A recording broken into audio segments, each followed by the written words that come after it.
So now discussion time. This reaction is quite straightforward, and I think this one doesn't have too much big mysteries here. It's easy to follow.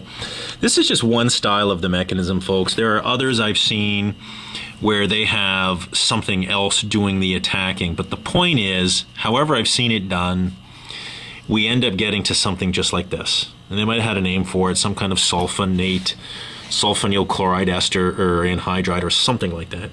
But then that will be arguably an intermediate, and then the final product.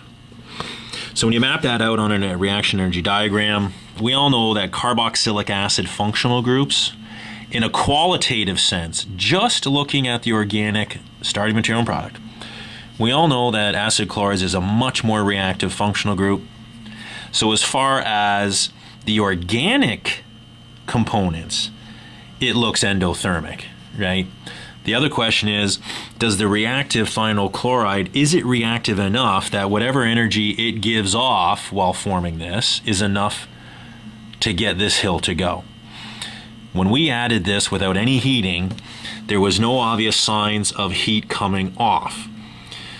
Now we don't know for sure if the overall reaction is endothermic or not, but clear as day there was no obvious signs of this giving off more than enough energy quickly to fund this, so to speak, because we didn't feel the flask getting warm.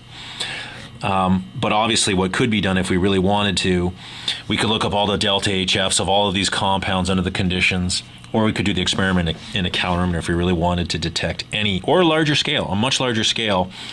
If it was overall endothermic, you'd see the temperature drop. If it was exothermic, you'd see it go up. So very large scale would definitely show that, although that'd be very expensive. So that's basically that one. Talking about yield, okay, right off the bat, we already talked about this with that one NMR I showed you, where clear as day the distilling flask that was at the very bottom, when the whole thing was done and you had a little bit left over, clear as day had leftover isobutyric acid and some undistilled isobutyryl chloride. So a nice little GC, gas chromatography, or high performance liquid chromatography could very easily show us the amounts of these three components, because there might even be some of this in there. Don't forget, the NMR could not see the thionyl chloride, okay? So that's important why we would really like to do a GC or HPLC analysis, and you want to look at your distilled fractions as well. Because if your NMR can't give you the mole ratio of the thionyl chloride that's in there, that's a problem. You could definitely see if there's any starting material that distilled over, although that's very uncommon and should not be in there. The boiling point of the acid is very high, so no one should have a distilled product, maybe some of this in it, but there shouldn't be any acid in your distilled product. Otherwise, you've heated it insanely with a heat gun as well to bring that over. The other thing we want to talk about right away is the temperature reading when you're doing your distillations. Is it correct? And one of the things that many of us found out, we had only, 40 mils, roughly, total of liquid down here. A long glass column and a big glass assembly at the top. The only way your thermometer, if it's sitting right there, is going to get a correct reading is if the entire distillation head reaches the temperature that the vapors are just squeaking over the hump right there. You need the vapors to completely encapsulate the top of the distillation head and get it up to temperature. We felt the top of this, and you could see maybe 30 degrees. Meanwhile, the thermometer, especially if you pushed it lower down here, was reading 75 or 80. So the temperature, what might be a good thing to do is purposely lower this down a bit, where you can, right before the vapors squeak over, so you can get the temperature that the vapors are just before they reach that height.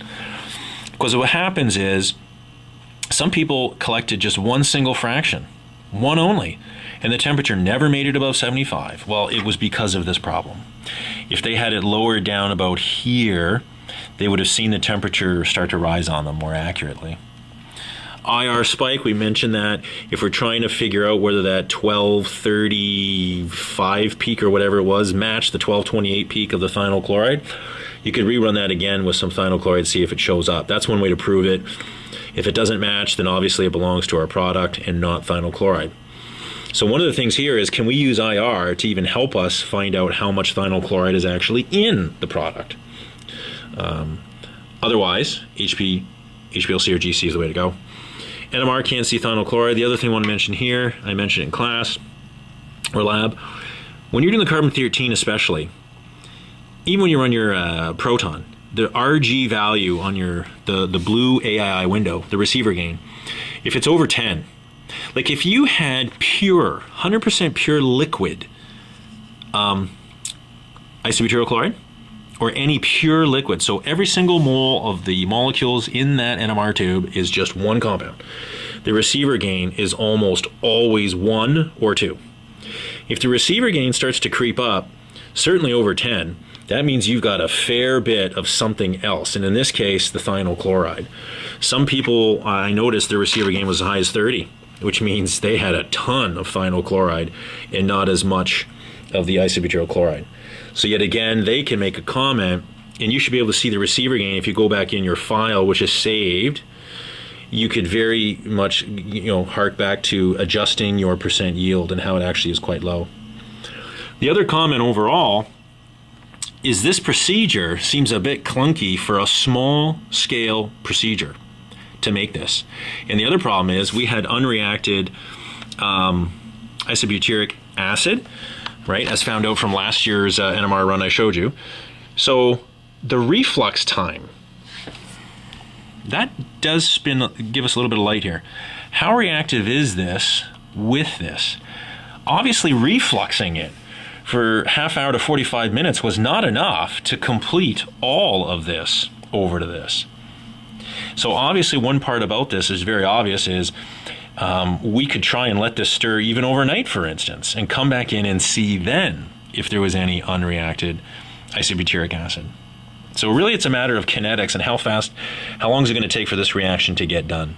And the other question is, if we let it reflux overnight or 2 nights, do we ever reach the point where it will completely react all of this away and have 100% conversion to that? That's something that we could find out if we followed it overnight or 2 nights. So that's it in a nutshell, folks. Any other things? This is not a 100% complete discussion. There's any other observations you had that can have you start, discussing other things that you've seen or observed or whatever. This is a good starting point.